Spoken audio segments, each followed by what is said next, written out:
Hello everyone. तो कैसे हैं आप सब? आई होप आप सब सही होंगे। मैं भी बढ़िया हूँ। तो जैसे कि आप लोगों को पता है, जो आज डे 5 है एनसीईआरटी सीरीज़ का, चार्ट सीरीज़ का, इसमें मैं सी के सीड साइकिल्स, जिसको क्रेब साइकिल्स और ट्राई कार्बोजेलिक एसिड साइकिल्स भी कहते हैं, वो डिस्कस करने वाली हूँ। तो आप लोगों को पता है, जो है वो एनसीईआरटी का डायग्राम है, जो पाइरूवेट से acetyl coenzymes and citric acid cycle and जो भी आगे का चल रहा है, कहाँ पे CO2 रिलीज़ हो रहा है, कहाँ पे NADPH रिलीज़ हो रहा है। मैं इसको बहुत ही ईजिली आपको समझाने वाली हूँ अपने डायग्राम से, और विथ ट्रिक, जिससे आपको एकदम से उस ट्रिक से याद हो जाएगा आपको, जो कहाँ से NADH रिलीज़ हो रहा है, कहाँ से GTP रिलीज़ हो रहा है, कहाँ से FADH2 रिलीज़ हो रहा है। तो चलिए स्टार्ट करते हैं। तो जैसे कि दिख रहा है, पाइरूवेट से एसिटाइल कोए, एसिटाइल से सिट्रेट एसोनिएट। ये एनसीईआरटी से थोड़ा वास्ट फॉर्म है, मतलब इसको सिर्फ ट्रिक से याद करने के लिए मैंने इसको थोड़ा सा एक्सप्लोर किया है, बाकी सेम एनसीईआरटी का ही है। तो मैं चलिए आपको बताती हूँ trick. Cricket coach India appoints smart staff for main office. Repeat once more with me. Cricket coach India approach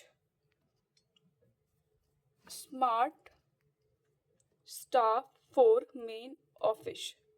okay, तो मैं आप बता दूं, सिट्रेट क्रिकेट से सिट्रेट हो गया, कोच से सिस एसोनिएट हो गया, इंडिया आई से आइसोसिट्रेट हो गया, एप पॉइंट्स ए से अल्फा कीटो ग्लिटरेट हो गया, एस से सक्सिनाइल कोए हो गया, एस से सक्सिनेट हो गया, फॉर एफ से फ्यूमरेट हो गया, एम से मेलेट हो गया, एंड ऑफिश ऑक्जेलो एसिटेट हो गया। ठीक है, और आपको पता है सिट्रेट 6 कार्बन होते हैं, alpha glutarate 5 carbon, succinate 4 carbon, malate 4 carbon, oxaloacetate 4 carbon. अब हम देखते हैं जो NADPH और CO2 कहाँ रिलीज होता है। तो देखो, जहाँ जहाँ N आ रहा है ना, जहाँ जहाँ N आ रहा है, वहाँ वहाँ क्या बोलते हैं, NADPH और CO2 रिलीज हो रहा है। ठीक है, तो जैसे देखो, इंडिया में क्या हो रहा है, N है। इंडिया में क्या है, N है। तो आइसोसिट्रेट और अल्फा ग्यूटरेट में, मतलब आइसोसिट्रेट से क्या होगा, CO2 रिलीज होगा और NADH रिलीज होगा। ठीक है, अब देखिए पॉइंट्स में N आ गया, तो क्या होगा, अल्फा ग्यूटेट से भी NADH CO2 रिलीज होगा। ठीक है, अब ये सक्सिनाइल को है, ए आ रहा है, स्मार्ट में भी ए आ रहा है। ठीक है, यहाँ से क्या होगा, ATP और GTP रिलीज होगा। स्टाफ एफ आ रहा है, मतलब यहाँ पे FADH2 रिलीज होगा।